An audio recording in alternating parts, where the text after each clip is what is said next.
So we're going to start those pelvic tilts. So inhale and arch. Send that ball backwards just a little bit and arch the back. Nice big inhale. Exhale, send the ball forward as you tuck that tailbone down. You may feel that low back flatten. Inhale and arch the back, lift the tailbone, ball goes backwards. Exhale and round the back, tuck the tailbone, ball moves forward. So just little tiny inhale and arch, exhale and round. You may want to keep the head still. As we talked about in the balance class, the vision and the position of the head and the inner ear is going to affect your balance. So while we're sitting on this unstable surface, maybe just let the whole spine move below the shoulders and keep the head and the eyes fixed on something. And now just do tiny circles with the ball. Making a note, are you going clockwise with the ball as you look down? Is the ball rolling clockwise or counterclockwise? Because of course we're going to go this way and then we'll go the opposite direction. It doesn't matter which direction you go first. What's more comfortable for you? You probably started in the direction that's the most comfortable. Now if you think of that tailbone pointed straight down, we're just going to swing it side to side. Almost like a dance. Popping the hip to the right and the left. Maybe getting your shoulders into it so the shoulder goes down towards the side where you pop that hip. And maybe the head goes with it too. Just getting some movement, some lateral or side to side movements of the spine as your hips go back and forth. Or these abdominal muscles on the lower ribs are gripping to hold you nice and stable. Have some flexibility in those lower ribs. So even though you have that lower belly drawing up and back, you can still get that flare of your ribs.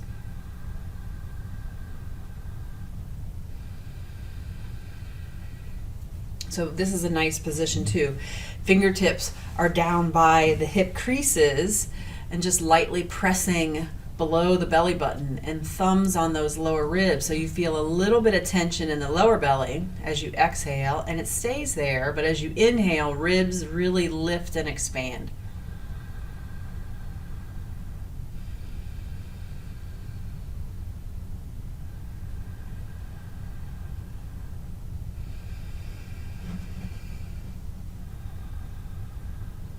Can you keep this position?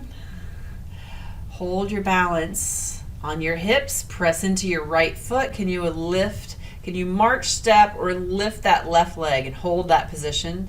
Still breathing.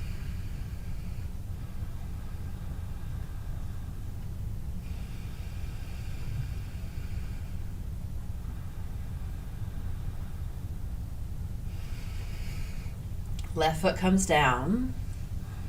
Maybe adjust your posture, nice, tall, and long. Exhale, lower belly draws up, pelvic floor just slightly. Inhale, expand the ribs, lift that right foot.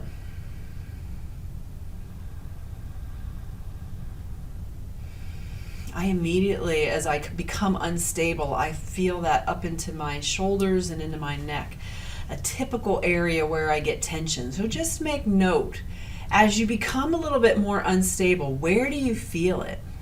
Do you clench in the jaw? Does your tongue get stuck to the roof of your mouth? Where else are you trying to create support and stability?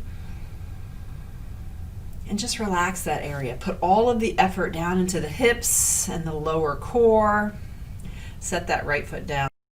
Really ground into the feet. We're going to play with this a little bit. Press into the legs, lift off the block.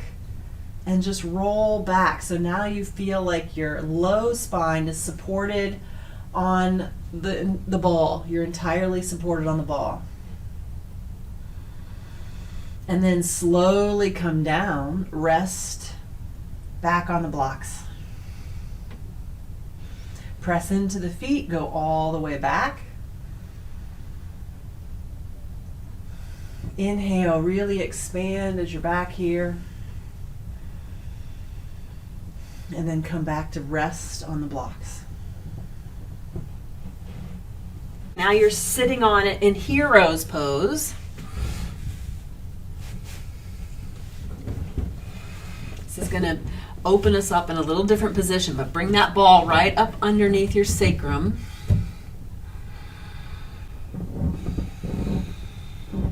Maybe your toes, my toes are just under the front edge of the ball. Lower belly draws up. And then again, you're going to lie back onto the ball. See how that feels in your low back? If you need to draw that lower belly up or tighten your tushy. Again, I like to kind of lengthen my head and neck as I come onto the ball. And you can let your arms rest anywhere, but you should feel this opening in the front of the thighs, opening in the front of the hips. A lot of my tightness is right in the front of my hips, so you can see it's hard for me to get into that hip extension. So you can squeeze your bottom and really open into the front of the hips. Elongating through the belly, elongating through the chest. Just take those arms. Let's do a T position right now. Toes press off of your feet. Tuck the chin, nice long neck. Reach both arms up into that Y position.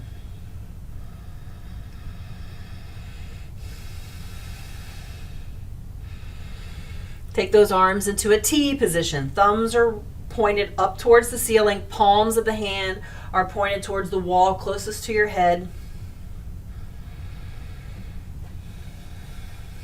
Come back to the I position. Palms are facing the ceiling. Squeeze those shoulder blades together. Really tuck that chin. Nice long neck.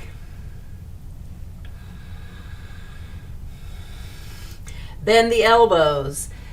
Pretend that you're pressing a weight overhead.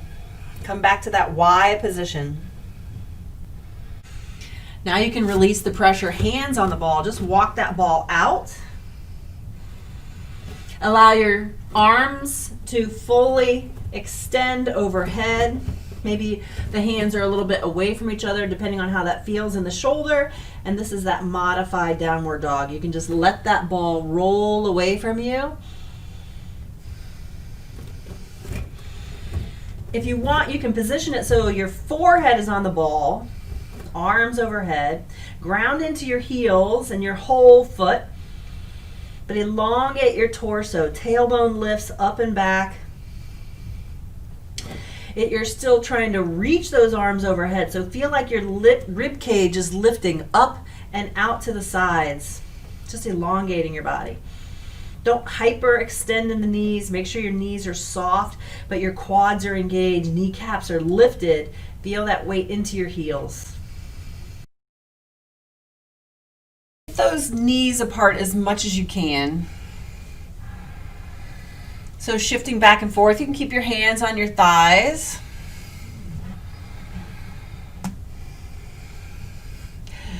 And now go forward and backwards with those legs. I have a reason for doing this. Maybe you can make some circles. Again, maybe you feel that in the inner thighs or in those hips really opening up. We're going to do a modified or a supported warrior two. So take that right foot and walk that right foot out to the side as much as you can. Feel balanced on the ball. Take that left foot and reach it back to the other side as much as you can. Doesn't have to be perfect. Keep your hands on the ball just to make sure you're situated. But feel that weight into your feet. Chest and belly button is facing forward as much as you can. But again, it's not a perfect warrior. Maybe your legs aren't side by side. Maybe they're in a little bit of an angle. That's okay. But can you do a tiny little pelvic tilt just to find sort of that center, that neutral spine position? Push into those feet, elongate the spine, arms come to parallel. Again, I keep my hands on the ball as I situate those legs. Left foot rolls out. The whole left leg. Press into that back right leg. For that warrior two position with the legs, arms come to parallel. Reach into that left arm. Keep that spine lifted, that rib cage on the left side lifted. Forearm onto the left thigh. You can use that left forearm to help roll that left knee out a little bit, but feel that weight into your legs, right palm to the ceiling, all the way up and over. You can keep your gaze facing forward, or you can turn and look to the right.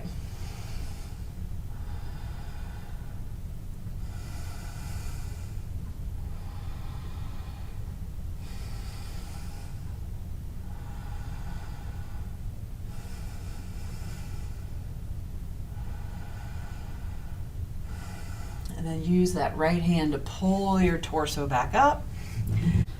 And just roll the ball away from you. You're pressing your heels down into the ball. Bend the knees, pull them back towards you.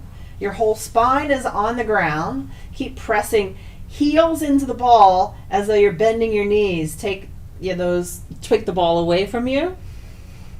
And then pull back towards you. Your hips are still on the floor. We can make this harder, but we're just going to work those hamstrings. Pull those heels down into the ball as you pull it back towards you, and then keep pulling those heels into the ball as it goes away. So you're just rolling that ball towards and away. Come back to that 90 position. Walk your heels up on top of the ball. Press down into the ball. Make your heels a little bit apart. Press down into the ball, and as though you're pulling those heels towards each other, so that you feel a little bit in the inside of the thighs. So you're squeezing the heels down, bending the knees, pulling them together against the resistance of the ball. Take your arms wide on the floor and just see if you can hover your hips above the floor for just a second and then set it down. That's hard. And then press it again. Press the ball into your thighs as though you're trying to shut something. I was just thinking, I'm always trying to wedge things closed. You're pushing something down as much as you can, trying to close the lid on something that's full. Push your thighs into the ball, and then lift that right leg. So both thighs are pressing into the ball. You're pushing down towards the ball, and you're swinging that right lower leg back and forth. Core is engaged. Small of the back presses down towards the floor.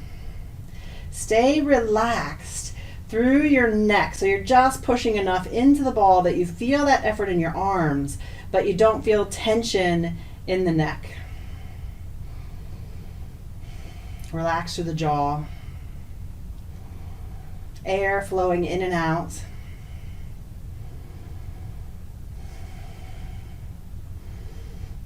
And set your feet down. If you put wedges or your blocks on either side of the ball, then it doesn't go anywhere, and then it's not going to be wobbly, and you can enjoy Shavasana with your legs up and over the ball.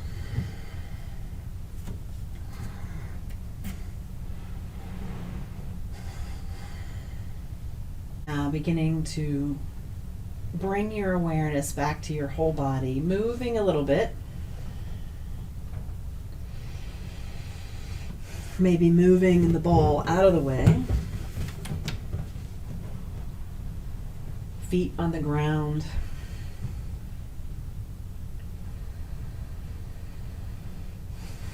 As you exhale, lower belly engages, small of the back presses towards the floor. Roll onto your side like a log. Push from your elbow and your hand and come up to sitting. You can be on the floor or on the ball, whatever is most comfortable for you.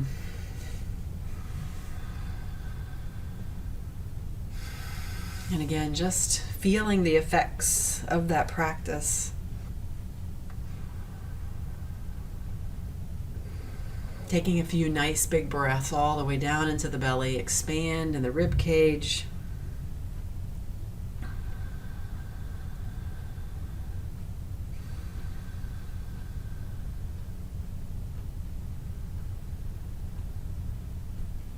Improving our balance and our stability.